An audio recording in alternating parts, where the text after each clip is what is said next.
טוב, אז נתחיל עם השאלה השנייה. עדיף. אם אני רוצה לשחרר מוזיקה, כן. כדאי לשלוח את זה ללייבלים משהו, או לשלוח את זה הלאה בבאללה, לנסות את מזלי בעולם? הלאה בבאללה בחיים לא, אחי.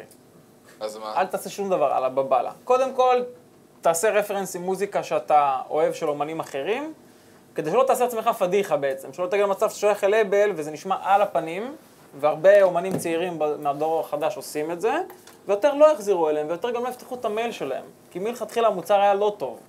וכשאני אומר לא טוב זה עוד בסבבה. לא, בקטע הזה אני לא משקר לעצמי, אני באדם זהו, אמיתי, יפה, יש סבבה. אמת אחת, ככל שאתה קרוב אליה, אתה הרמוני יותר עם הסביבה, וזורם והכל מתחבר, ומה ששחור שחור, מה שלבן לבן, אי אפשר לערבב את זה.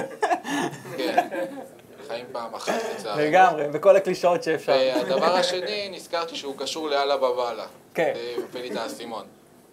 אם אתם יושבים ואין חשק ואין מוזה ולא זורם וניסית מלא מנגינות וכתבת כבר הרבה שירים, אז לך עוד יותר קשה, לי קל כי לא עשיתי עדיין כלום. אבל המוח שלכם כבר הציף וכל דבר מזכיר לך משהו. אתה פונה לתחום הלאה בבאללה ומנסה איכשהו זריקות מזל, יש איזה שפנים לשלוח. תראה, מה שאתה מתכוון הלאה בבאללה זה הכוונה לשלוח לכל מי שרק לא, מבחינה... אתה פוגש בדרך. לא, הוא מדבר מבחינת היצירה עכשיו. מבחינת היצירה, הלאה בבאללה, אתה זורק יענו כל רעיון שיש ומה שיתפוס יתפוס.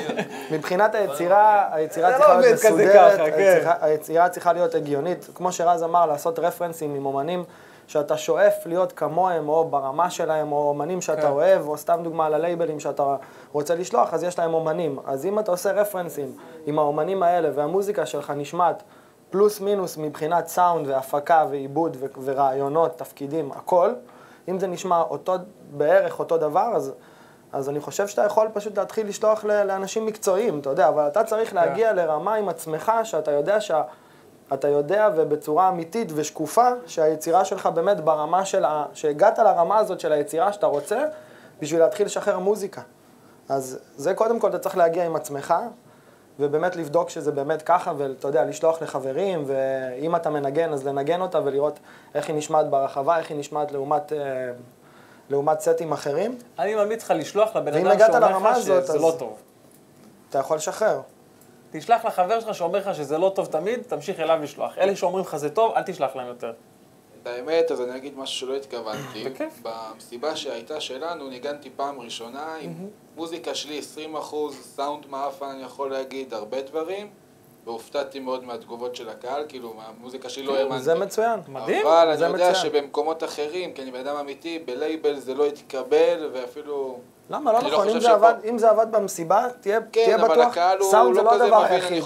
אם יהיה לך רעיונות טובים, יכול להיות שהקהל יאהב את המוזיקה. לקהל ברוב המקרים לא כזה אכפת מהסאונד. לסאונד יותר אכפת לאומנים ולמפיקים.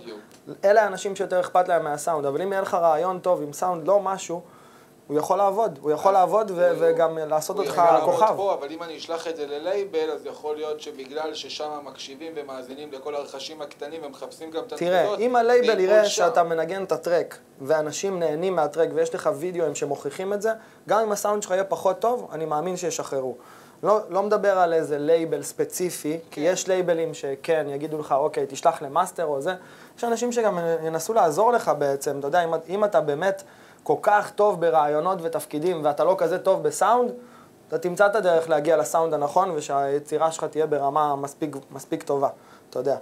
אז אל תתעכב על הסאונד וזה, אם יש לך רעיונות טובים, תירק אותם, כאילו, אתה יודע, תכתוב אותם.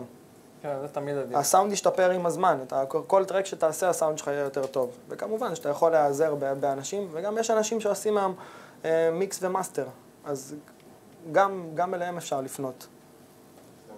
תודה רבה. בכיף. באהבה.